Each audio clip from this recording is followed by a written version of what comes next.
Sveiki, mėlėjai. Taigi šiandieną dabar jau antroji mūsų savaitės taro kortų prognozė su Laura. Ir mumis, komentatorėmis. Tai nuostabu, sveiki.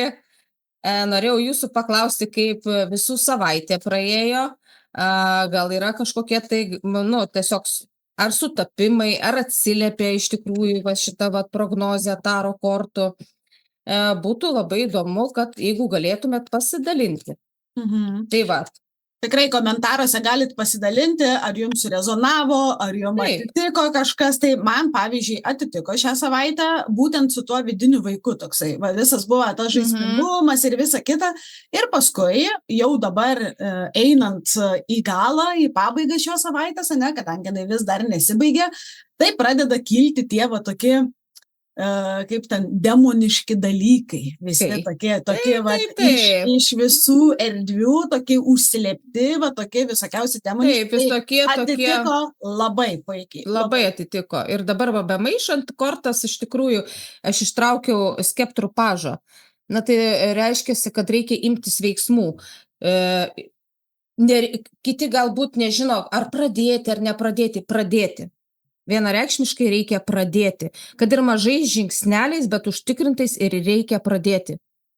Absoliutiškai ir su tokiu užtikrintinumu, pasitikėjimu pradėti, tikrai taip. Tai toliau, tai bus šita prognozė kitai savaitai nuo Liepos 5 dienos 2026 metų iki Liepos 12 dienos 2026 metų. Kaip tik puikiai korta ir iškrito, kad tas pradėti, pradžia savaitės, pradėti ir važiuoti, kaip sakant, užtvirtinti ir pakėlus galvą į priekį. Taip, būtent.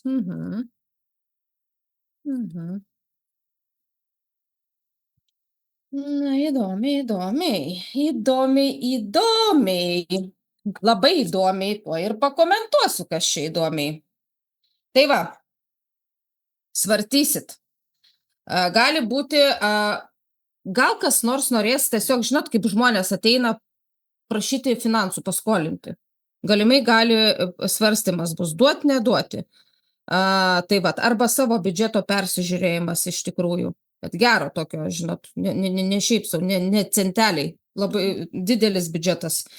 Visiškai pasitikėjimas, kūrybinė energija. Čia yra moters, tai yra pentaklių karalienė, tai yra absoliutiška šitokia komfortas, pasitikėjimas, aistra kūrybai, bet čia yra viena prie kitos tas kortos. Ir vienas yra pentakliai, 6 pentakliai, tai yra irgi finansų korta, bet tai nebūtinai irgi finansus gali simbolizuoti, simbolizuoja pačią materiją, kūrybą.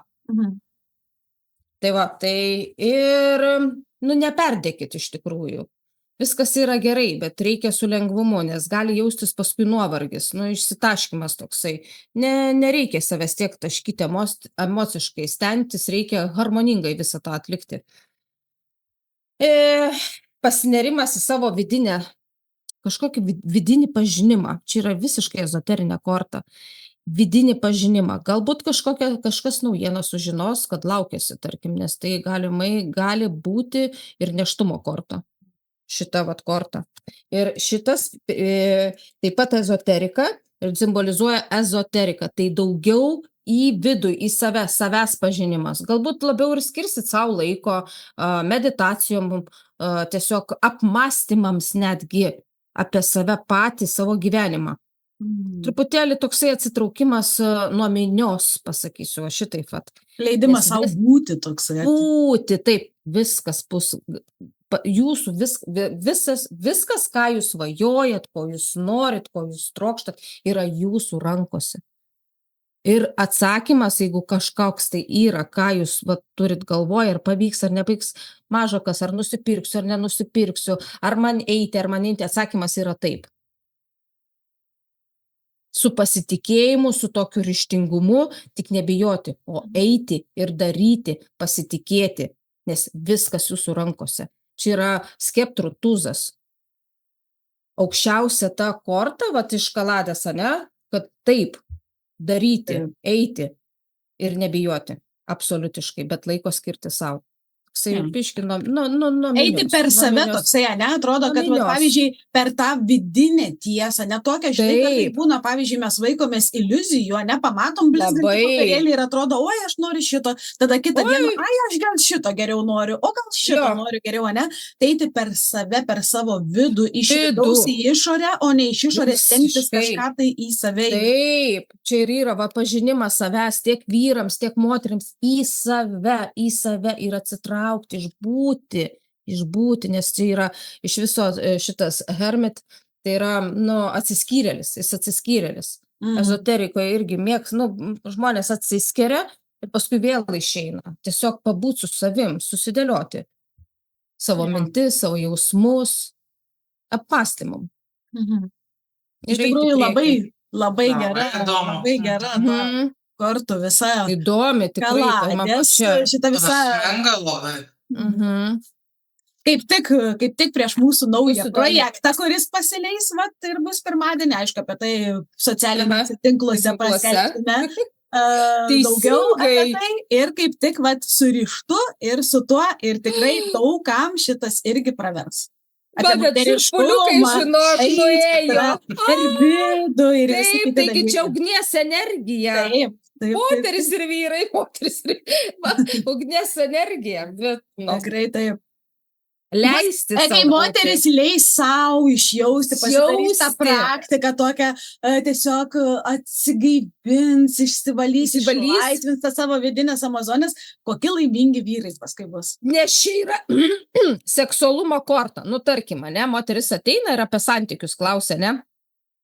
Tai vienareikšmiškai, pavyzdžiui, santykių prognozė, kai yra dėlionė, tai čia yra santykiai, čia yra seksas. Visiškai. Kiek laimingų moterų ir vyrų. Kūryba.